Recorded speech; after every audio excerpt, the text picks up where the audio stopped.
السؤال الوحيد اللي محير الناس كلها اللي هو ايه؟ هورد او الاينس. مبدئيا انا كده كان تركيزي من الاساس كان على الهورد فقط، بس هورد mostly because of الكوزماتكس بتاعت الشخصيات، شكلها عامل ازاي، الارمر بيبقى عليها عامل ازاي. بس لكن كابيليتيز، كريس ابيليتيز مش بهتم قوي للموضوع ده. anyways، فزي ما بقول لكم انا مش برو جيمر، فمش فاتح كل الريسز. الالاينس بيبقى فيه الهيومن، دورف، نايت الف، جنوم، دراناي، وورجن، بانديريان، دراكثير، فويد الف، لايت فورجد دراناي، ودارك ايرون دورف، ايرثن، كولتيرن، ميكانوم، وهارنير. هارنير ده لسه هيتفتح في ميد نايت، احنا في البري باتش حاليا فمش موجود، بس هيبقى شيرد ما بين التو ريسز، تو فاكشنز، هيبقى ما بينهم. يعني هتقدر تاخد هارنير في الالاينس وهتقدر تاخده في الهورد، زي برضو البانديريان وزي برضو الدراكثير. تمام. من ناحيه الهورد بقى ففي الاوركس، الاندد، التورن، ترولز، تمام، بلاد إلفز اللي هو mainly my class my race، الجوبلin، بانديريان، دراكثير، نايتبورن، هاي ماونتن تورن، ماغهار اورك، ايرثن. ايرثن برضو الشيد ما بين الفاكشنز، زاندلاري ترولز، فولبيرا، والهارنير. طبعا زي ما بقول لكم الهارنير لسه الاكسبانشن الجاي. صراحة أنا ما تعبتش نفسي عشان خاطر أجيب الأذر ريسز، لأن صراحة يعني سهلين، يعني ما عدا الإيرثن لازم تخلص شوية حاجات عشان تقدر تفتحهم. بص، مفيش فاكشن شرير وفاكشن كويس خير وكده، لا هم اللي بيختلفوا واللي بيفرق معاهم طريقة يعني فور اكزامبل مثلا خلينا نقول الأوركس عندهم مبادئ بقى اللي هو إيه الاونر والفالر والجو ده كله. هم طبعا برضو من ضمنهم الانديد، والانديد دول قصتهم برضو قصه طويله عريضه ومربوطه بشخصيه مهمه جدا بتشوفها في الستوري اسمها سيلفانس.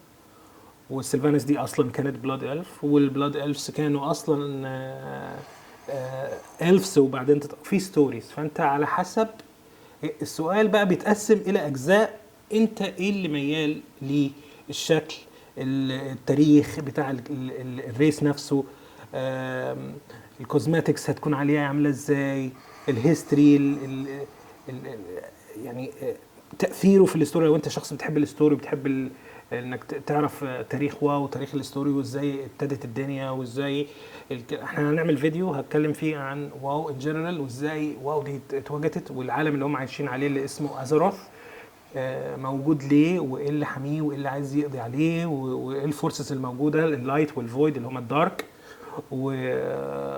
وحاجات كده ليها علاقه بالدراناي والنارو والى اخره. وانه في عوالم اخرى جاي منها آلهة معينة، الآلهة ديت عايزة قالت لا احنا مش هننقذ، احنا هنقتل، عشان خاطر ان احنا لو قضينا على الحاجة من السورس من الأساس مفيش داعي ان احنا ايه نتبهدل المستقبل. واحنا بنحاول يعني في منتاليتيز وفي طرق تفكير، في ناس عايزة تاخد اكشن دلوقتي، في ناس عايزة لا، في امل، لازم ننقذ، لازم نساعد، لازم نحافظ. anyways، ما بين الريسز في الهورد والالاينس في كلاسز، ومش كل ريس بيقدر يلعب كل كلاس. فور اكزامبل ليتس سي دلوقتي انا اورك، الاورك ممكن يلعب وورير، هانتر، ميج، روج، بريست، وورلوك، شامان، مونك، وديث نايت. لكن ما بيلعبش بالادين، ما ينفعش يكون درود، ديمون هانتر، وايفوكر. الايفوكرز دي بس الكلاس ده بس مخصص للدراكثيرز اللي هم اللي بيتحولوا دراجونز دول. وكل كلاس زي ما بقول لكم كل ريس ليه كلاسات معينه ما بيقدرش ايه يجي منها. طبعا الديمون هانترز برضو كان في الاكسبانشن اللي فات قبل البري باتش بس بلاد الفز ونايت الفز. وفي البري اكسبانشن فتحوا الفويد الف يقدر يكون ديمون هانتر. الحاجه بس الوحيده اللي تعباني نفسيا اللي مش قادر افهمها انه طيب تمام انت في الالاينس عملت حاجه حلوه انك لما كنت في الهورد كان عندك البلاد الف فعملت حاجه مشابهه ليهم للالاينس اسمها فويد الف، حاجه اميزنج ويز جود. بس اللي انا مش قادر افهمه ان انت في الالاينس اوريدي عندك الدراناي تمام، وفي نفس الوقت حطيت في الالاينس برضو حاجه اسمها لايت فورجد دراناي، وهما الاثنين شبه بعض والديفرنسز بينهم مش كبيره. طب ليه؟ المفروض تحطها العكس. ونفس الموضوع حصل في الاورك. فعندك الاورك ده في الهورد اللي هو المين كان هو الاساس يعني، وعملوا حاجه اسمها الماجهار اورك. طيب يعني الماجهار اورك مش المفروض اوكي اي جيت ان دوت اورك من زمن قبل كده قبل ما يخضروا يبقى في حاجه اسمها الفل، دي طاقه شريره بيستعملها واحد اسمه سارجيرس عشان خاطر يقتل ازروث ويدمر الكوكب.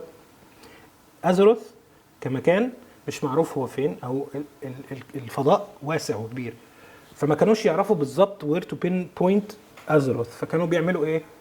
لما حسوا بالانرجي من ازروث الطاقه اللي بتنبع من الكوكب، قدروا يتواصلوا مع حد انه ايه يخترقوا عبر بورتلز. ستوريز anyways.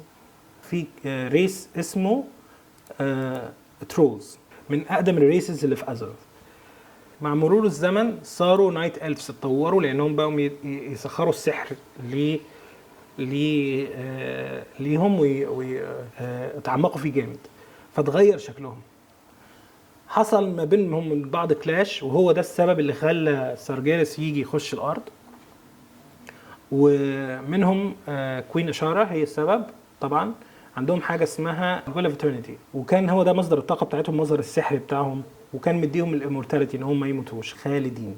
طبعا الطاقه ديت سمعت على مسافات بعيده في الفضاء، ومين اللي حس بيها؟ سارجيرس. فقال لك يلا نحاول نتواصل معاها بشكل ملكتهم عشان خاطر ايه نيجي على الكوكب. وفعلا حصل. فبعد طلعوا بقرار خلاص ممنوع سحر تاني، احنا مش هنوصل للسحر، احنا هنسيب السحر خالص وهنبقى درودز اللي هم بناخد طاقتنا من الطبيعه ونتحول الى الدرود دوت شخص بيتحول الى حيوانات مختلفه، طيور، دببه، كاتس.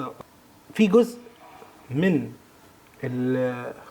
النايت إلفز سابوا النايت إلفز لان هم برضو they believe انه they still can control، يقدروا يتحكموا بالسحر من غير ما يعملوا نفس المصايب اللي عملتها اشار. فاتفرقوا نصين، وهو ده اللي ادى لوجود التطور الثالث للإلفز اللي هم البلاد إلفز. المهم فسافروا بعيد عنهم عشان يلاقوا سيتلمنت ويستقروا في منطقه وتبقى هي دي منطقتهم. انشأوا مدينتهم اللي هي السيلفر مون، وهناك صاروا البلاد إلفز موجودين بالشكل اللي انتم شايفينه ده. طبعا عشان خاطر اتحرموا من الطاقه اللي هم عايشين عليها لغايه ما ظبطوا الموضوع. بقى عندهم حاجه اسمها ذا سان ويل، طاقه الضوء، طاقه الخير، وعينيهم قلبت من الاخضر الى انها تشع اصفر. الجوبلينز دول ناس بتتاجر ميكانيكس اصلا، ف تكنولوجيا وكده وتطور ووات ايفر. والنومز برضو نفس الحاجه بس في الالاينس. نوم سريع، الريشل ابيلتي بتاع السرعه، بيمشي بسرعه فبيفيد في البي في بي معظم الوقت. وهكذا. طبعا البانديريان كل ما كان في اكسبانشن جديد بيجي، كل ما كان بينزل ريس جديد، كل ما كان بينزل كلاس جديد. كان في ميست اوف بانديريا كان نازل ريس اللي هو البانديريانز، منهم هيومن منهم الالاينس ومنهم الهورد. الورجن نفس الموضوع، الورجن دول جزء من هيومنز بيتحولوا الى ويرولفز. والدراكثير برضو دراجونز بيتحولوا من زي هيومن فورم بس هم مش هيومنز الى دراجونز. معلش يا جماعه الكاميرا فصلت شحن، لكن the best way واحسن طريقه ان انت تختار فيها الريس او تختار الفاكشن، تبتدي تشوف اللور او التاريخ بتاع الشخصيه بتاع الريس. لو حابين او حد حابب ان انا اتكلم عن ريس معين، عن تاريخ ريس معين، انا ما عنديش اي مشكله، ابعتولي في الكومنتس anyways stay safe and see you soon.